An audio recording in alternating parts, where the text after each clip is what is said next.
बहुत पुराना भी। दीवारें टूटी हुई थी और सब कुछ गंदगी से ढका हुआ। पर 8 साल के मुझको कोई फर्क नहीं पड़ता था। मैं तो बस नए घर को एक्सप्लोर करना चाहता था और अपने भाइयों के साथ देखना चाहता था वहां क्या क्या है। हमें कोई फर्क नहीं पड़ा कि हमें वो जगह साफ करनी थी। पहला दिन तो सामान शिफ्ट करने में और बेडरूम्स साफ करने में चला गया।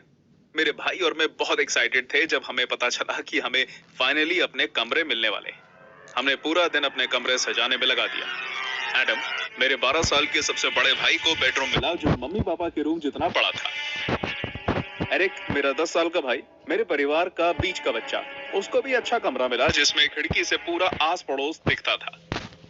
मैं सबसे छोटा था तो मुझे सबसे छोटा और घटिया कमरा टॉप फ्लोर पे मिला, एकदम एटिक के नीचे। मैंने ज्यादा माइंड नहीं किया। मैं खुश था कि एटलीस्ट अब मुझे अपने भाइयों के खर्राटों की आवाज तो नहीं सुननी पड़ेगी। मैं पहली रात वहां सोने गया, अगले दिन की अच्छी उम्मीद करते हुए। हमारे पास एक हफ्ता था हमारे पेरेंट्स को नए स्कूल में एडमिशन कराने और जाने के लिए, और मैं इस टाइम को सबसे अच्छा बनाना चाहता था। पहली बार मैं जल्दी सोने जाना चाहता था ताकि अगले दिन के लिए मुझ में एनर्जी हो। पर उस रात मुझे आराम से नींद नहीं आई। जब मैं अपने नए बेड पे लेट के सोने की अच्छी कोशिश कर रहा था, मुझे किसी पुरानी लकड़ी के चरमराने की आवाज आई। मेरी नींद बहुत कच्ची है तो मैं वहीं अपनी आंखें खोल के लेटा रहा और उसके बंद होने का इंतजार करने लगा। पहले मुझे लगा ये घर में ऐसी ही कोई आवाज होगी, जैसे कोई पुराना लकड़ी का टुकड़ा कहीं झूल रहा होगा। पर मैं जितना ज्यादा सुन पा रहा था उतना मुझे पता चल रहा था वो आवाज कहां से आ रही थी। वो मेरे ऊपर की सीलिंग से ही आ रही थी।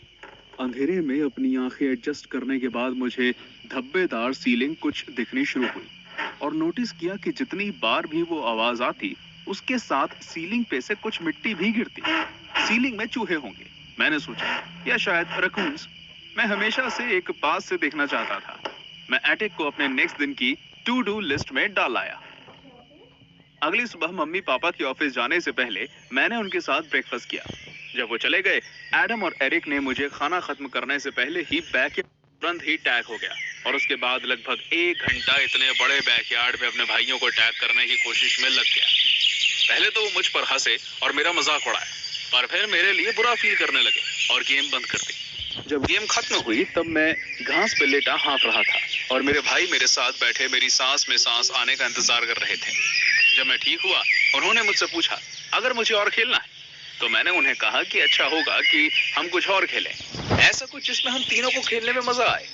आखिर में हमने छुपन छुपाई खेलने का डिसाइड किया। उससे हमें घर को भी अच्छे से समझने का मौका मिल जाता। तो एक तीर से 2 शिकार। एडम ने ढूंढने के लिए अपने आप को आगे किया क्योंकि उसकी हाइट से वो अच्छे से ढूंढ पाता, और एरिक और मुझे छुपने में आसानी होती क्योंकि हम छोटे थे। एडम पीछे मुड़ा और जोर की 1 से 100 तक गिनने लगा और एरिक और मैं घर के अंदर छुपने की जगह ढूंढने लगे। हम दोनों ने जल्दी में डाइनिंग रूम क्रॉस करा, पर जैसे ही मैं वहां पहुंचा मैंने कुछ अजीब सा नोटिस किया। डाइनिंग टेबल पर पड़ी मेरी प्लेट खाली थी, पर मुझे अच्छे से याद है कि मैंने थोड़ा टोस्ट छोड़ा था अपने भाइयों के साथ बाहर खेलने जाने से पहले। मैंने इस बात पे ज्यादा ध्यान नहीं दिया। आखिरकार मेरी गेम जो चल रही थी और इतनी गंदी तरह हारने के बाद मैं छुपन छुपाई तो जीतना ही चाहता था। मैं टॉप फ्लोर पे जाके छुपने की एक अच्छी जगह ढूंढने लगा। तब तक एडम के बाहर गिरने की आवाज आ रही थी। मैं अलमारी में छुपने ही वाला था कि मैंने देखा एटिक की एंट्री थोड़ी सी खिसकी हुई है। एटिक की एंट्रेंस एक ट्रैक दरवाजे से थी जिसकी सीढ़ियां सीलिंग से खींच के आती थी और वो एक रस्सी से लगी हुई थी जो इतनी लंबी थी कि मैं भी खींच सकता था।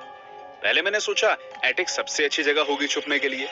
वहां पहले कोई भी नहीं गया, मम्मी पापा भी नहीं, तो एडम और एरिक उससे कभी नहीं ढूंढ पाएंगे। मैंने रस्सी खींची और एक पुरानी सीढ़ियां सीलिंग से धीरे से नीचे आई।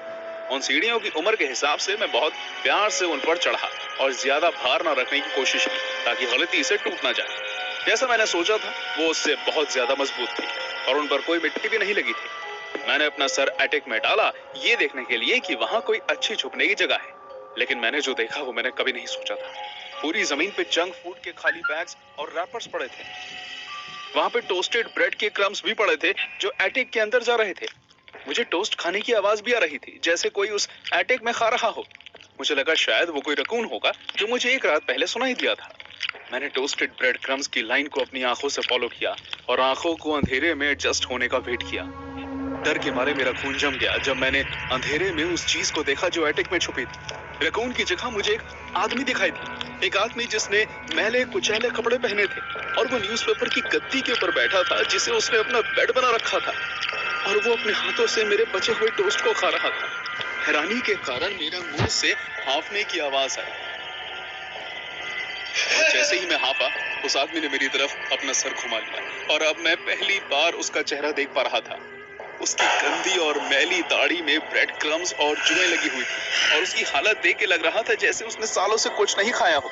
सबसे ज्यादा खतरनाक उसकी आंखें थी, खाली खून भरी आंखें सीधा मुझे घूर रही थी। उनमें ऐसी भूख थी कि मैं बता नहीं सकता। मुझे पता है उस समय मैं उससे कोई इंसान नहीं लग रहा था, बस किसी तरह का भोजन लग रहा था जिससे उसकी भूख उन ब्रेड क्रम्स से बेहतर मिट पाएगी। उसके जबड़े से लार टपक रही और वो अपनी बाहें फैला के सीधा मुझ पे झपटा। मैं ठीक टाइम पे नीचे झुका और सीढ़ियों पर बैठ गया। वो आदमी मेरे ऊपर से उड़ता हुआ सीढ़ियों से नीचे गिर गया। मैं उसी समय मौका पाकर वहां से जितनी जल्दी हो सके भागा। मैंने देखा एडम अभी भी मुझे और एरिक को लिविंग रूम में ढूंढ रहा था। मैंने तुरंत उसे सारी बात बताई। वो मुझे बाहर ले गया और अपने फोन से पुलिस को कॉल किया। हम सुरक्षित बाहर खड़े रहे जब तक पुलिस ने आके घर की छानबीन शुरू नहीं कर दी। एरिक लकी नहीं था।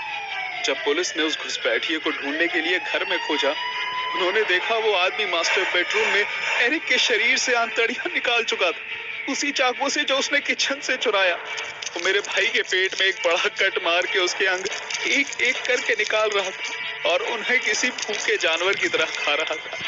पुलिस के हिसाब से जो आखिरी चीज उस आदमी ने कही जब उसे गोली मार दी गई, वो ये थी, मुझे इस घर में छुपने की सारी जगहें